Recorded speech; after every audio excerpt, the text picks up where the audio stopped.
Every time you let something slide, you teach the kitchen what matters. Whether you're a chef, a leader, a manager, or even a team member, what you tolerate becomes a standard. And that standard eventually cultivates within the team.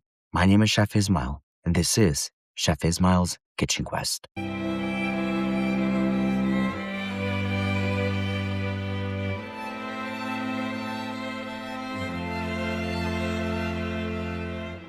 So, kitchen standards and culture isn't what you post. It's not what you say you believe. It's not even what you put in a handbook. It's what you tolerate. Because when you're building culture, it's not in pre shift meetings. They're built into the little moments that happen in between shifts, before shifts, as well as after. It's the late cook you don't address, the sloppy station you ignore, the disrespectful tone within the team you let go. And the one thing that bugs me the most is the bad attitude you let slide because they are the best ones in the kitchen. And that's how culture gets built, whether it's good or bad. Depends solely on you. A lot of people think that culture building is something you just talk about, and it's not. Culture building is something that you have to reinforce in real time. If someone shows up late and nobody says anything about it, then you just taught your team that time doesn't really matter. If someone doesn't communicate properly on the line, then you just taught the team that confusion is acceptable. If someone disrespects another team member, a leader, a front of house, a guest, and they get away with it, then you just taught your team that talent matters more than character. Now, most bad culture, in my personal experience, don't start off with a huge disaster. They start off with those small things that we tend to ignore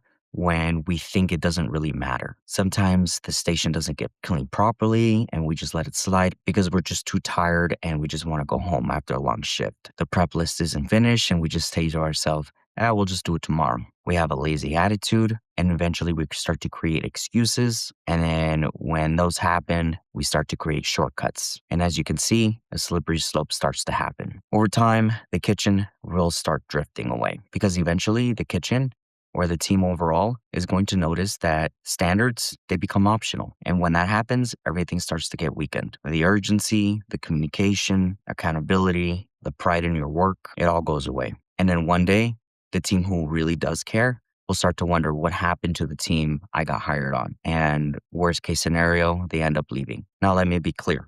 Correction is part of leadership. It doesn't mean humiliation. It doesn't mean screaming. And it doesn't mean to have a huge ego. It means that you're willing to address what needs to be addressed. Because if you really, truly care about excellence, then you really have to care enough to correct people in the moment it happens. You don't need to break them. You just need to protect the standard. A lot of leaders, they feel that they need to be liked. And at the end of the day, sure, you can do that, but you still need to protect that standard. But when you avoid correction, you start to create confusion. What the team needs is clarity. They need standards to abide by. They need consistency, and that's leadership. Strong kitchens, they don't tolerate laziness, disrespect, poor communication, excuses, lack of urgency, and repeated carelessness. But also strong kitchens don't tolerate humiliation, ego-driven leadership, fear as management, and people getting torn on the spot. Because great kitchens, they're not just intense. They are clear on exactly what they want and what they need. They know exactly what matters, they protect what matters, and they reinforce it every single day. And this is bigger than just restaurants. This applies to teams, to businesses, to families, to leadership in general. What you tolerate becomes an environment. So if you tolerate disrespect, it becomes the tone. If you tolerate inconsistency, it becomes the standard. If you tolerate mediocrity, that becomes the expectation. This is why leadership is important, because leaders are always teaching, even when they're quiet.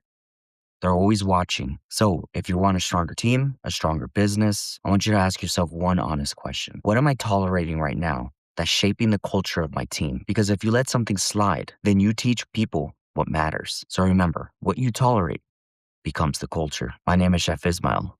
Thank you so much for listening. And remember, stay passionate, stay focused, and keep moving forward with the purpose. If you haven't subscribed, make sure you guys do that now.